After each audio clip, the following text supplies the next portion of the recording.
اس course کو شروع کرنے سے پہلے چند باتوں کو ذہن نشین رکھنے کی بے حد ضرورت ہے۔ ہم اس کا آغاز اللہ کی توفیق سے کر رہے ہیں اور ہمارا مقصد چند دن لگا کر عالم بننا یا کسی سے بحث مباحثہ کر کے ضد کرنا، کسی کو حقیر سمجھنا نہیں، بلکہ اللہ سبحانہ وتعالیٰ کا پیغام اپنے دل پر اتارنا اور زندگیوں میں لانا ہے۔ اپنے دین کی اس طرح معرفت حاصل کرنا کہ شکوک و شبہات اور گو مگو کی کیفیت سے نکل کر یقین کے راستے کے مسافر بن سکیں۔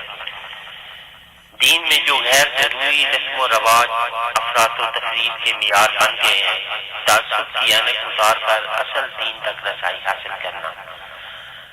حق و باطل کی چوائس کا اختیار چونکہ خود اللہ سبحانہ وتعالیٰ نے عطا کر رکھا ہے، تو معاشرے میں زبردستی دین مسلط کرنے کی بجائے اخلاق اور حکمت سے امر بالمعروف و نہی عن المنکر اور خیر و شر کا شعور معاشرے میں زندہ رکھنا۔ سب سے عام کام خود اپنی اصلاح کی فکر کرنا اور اپنا محاسبہ کرتے رہنا، یہی میرا مقصود تھا، اور اسی وجہ سے اس کورس کو ترتیب دیا گیا کہ دین اسلام کا حسن خود بخود دلوں کی گہرائیوں میں اتر جائے۔ ہر طالب علم خوشی سے دل کا سودا اپنے رب کے ساتھ کرے، اس میں اتنی ہمت، اتنی طاقت قرآن کریم کے نور سے پیدا ہو جائے کہ وہ ماحول، نفس اور شیطان کی جیلوں کے سامنے ڈٹ جائے۔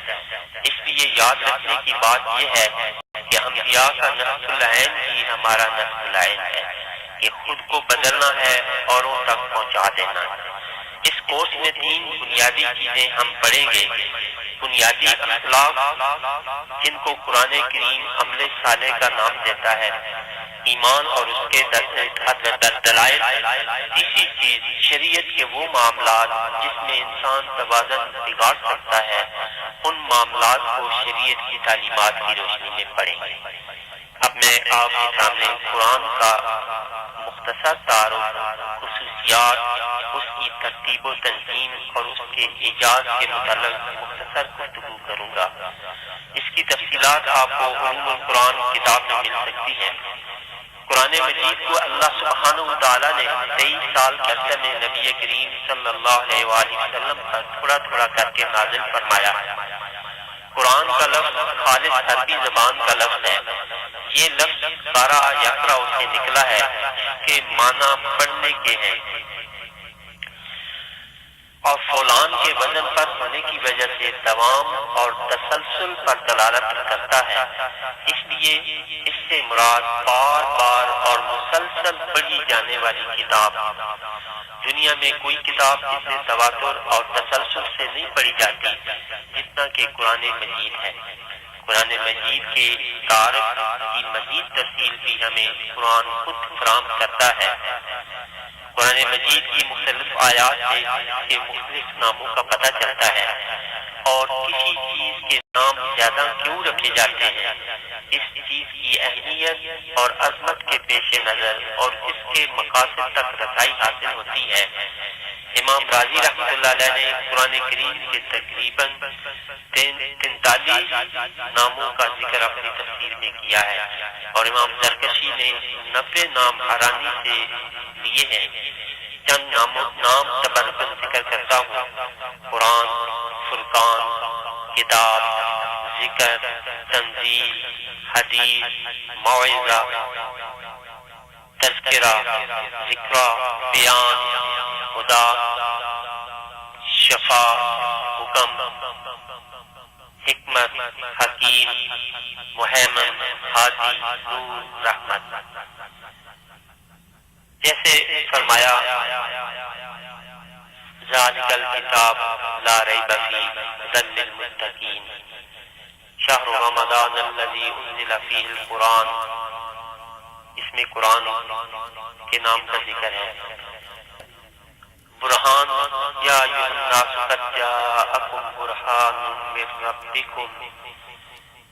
اس آیت طیبہ میں برہان کا نام ذکر ہے۔ قد جاءکم من اللہ نور و کتاب مبین، بے شک تشریف لایا تمہارے پاس اللہ کی طرف سے ایک نور، مصدق و مہیمن، وَأَنزَلْنَا إِلَيْكَ الْكِتَابَ بِالْحَقِّ مُصَدِّقًا لِمَا بَيْنَ يَدَيْهِ مِنَ الْكِتَابِ وَمُهَيْمِنًا عَلَيْهِ۔ جس طرح قرآن مجید سے ہی ہمیں قرآن مجید کا تعارف حاصل ہوتا ہے، اسی طرح ایک دوسرا ذریعہ احادیث نبی صلی اللہ علیہ وآلہ وسلم۔ سنن ترمذی کی حدیث میں نبی کریم صلی اللہ علیہ وسلم نے قرآن مجید کا تعارف یوں کروایا: خبردار رہنا، ان قریب فتنے اٹھیں گے۔ صحابہ نے عرض کی: یا رسول اللہ صلی اللہ علیہ وآلہ وسلم، ان سے کیسے بچا جا سکتا ہے؟ آپ صلی اللہ علیہ وسلم نے فرمایا: اللہ کی کتاب سے، جس میں جو کچھ تم سے پہلے ہوا اس کی خبریں ہیں، اور جو بعد میں ہوگا اس کی خبریں بھی موجود ہیں۔ جو تمہارے درمیان اختلاف ہوگا اس کا فیصلہ بھی ہے۔ یہ فیصل کتاب ہے، جو مغرور اسے ترک کرے گا اللہ اسے توڑ کر رکھ دے گا۔ جس نے اس کے علاوہ کہیں اور سے رہنمائی دی اسے اللہ بھٹکا دے گا۔ یہ قرآن اللہ کی مضبوط رسی ہے اور بڑا حکیمانہ ذکر ہے، اور یہی سیدھا راستہ ہے۔ یہی قرآن ہے جس سے خواہشات ٹیڑھی نہیں ہوتی، نہ ہی زبانی لڑکھڑاتی ہیں۔ علماء اس سے کبھی سیراب نہیں ہوتے، اور نہ ہی یہ بار بار پڑھنے سے پرانا لگتا ہے۔ اس کے عجائب نہ ختم ہونے والے ہیں۔ یہ وہی قرآن ہے جسے سن کر جن نہ رک سکے اور پکار رکھے: بلا شبہ ہم نے بڑا عجیب قرآن سنا ہے، جو راستے کی طرف رہنمائی کرتا ہے، ہم اس پر ایمان لائے۔ سورہ جن کی یہ آیت کا ترجمہ میں نے پیش کیا۔ جس نے قرآن کے مطابق بات کہی اس نے سچ کہا، اور جس نے اس کے کہے پر عمل کیا اس نے اجر پایا، اور جس نے اس کے مطابق فیصلہ کیا اس نے انصاف کیا، اور جس نے اس کی طرف بلایا اسے صراط مستقیم کی راہ دکھا دی گئی۔ امام بخاری روایت فرماتے ہیں کہ حضرت عثمان بن عفان رضی اللہ تعالی عنہ نبی کریم صلی اللہ علیہ وسلم نے فرمایا: تم میں بہترین شخص وہ ہے جو قرآن مجید کا علم حاصل کرے اور لوگوں کو اس کی تعلیم دے۔ قرآن مجید کی کتاب اللہ کی نازل کرتا ہے، اور یہ بذریعہ وحی آپ صلی اللہ علیہ وسلم پر نازل ہوا۔ وحی کی دو اقسام ہیں، ایک وحی مطلوب اور دوسری وحی غیر مطلوب۔ وحی مطلوب سے مراد قرآن مجید ہے جس کی تلاوت کی جاتی ہے۔ یہ اللہ رب العزت کا نازل کرتا ہے اور اس میں کسی کو اختیار نہیں۔ اس کی حفاظت کا ذمہ بھی خود رب کائنات نے دیا ہوا ہے۔ یہ چاہے نماز کی حالت میں پڑھا جائے یا اس کے بغیر، دونوں صورتوں میں عبادت اور باعث اجر و ثواب ہے۔ وہی غیر مطلوب قرآن مجید کا حصہ نہیں ہے اور نہ ہی اس کی تلاوت کی جاتی ہے۔ یہ حدیث رسول اکرم صلی اللہ علیہ وسلم کے طور پر پہچانا جاتا ہے، اور زیادہ تر وحی مطلوب کی تشریح کرتا ہے، اور بہت سے احکام کی اس سے وضاحت ہوتی ہے۔ قرآن مجید کی صورتوں کو نزول کے مقام کے لحاظ سے دو حصوں میں تقسیم کیا جاتا ہے، ایک مکی صورتیں اور دوسرا مدنی صورتیں۔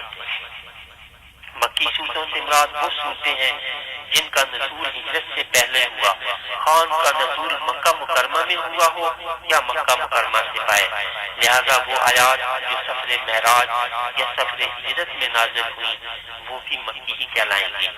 مدنی صورتیں وہ قرآن مجید کا حصہ ہے جو ہجرت نبی صلی اللہ علیہ وسلم کے بعد مدینہ طیبہ میں یا مدینہ طیبہ کے باہر نازل ہوئی۔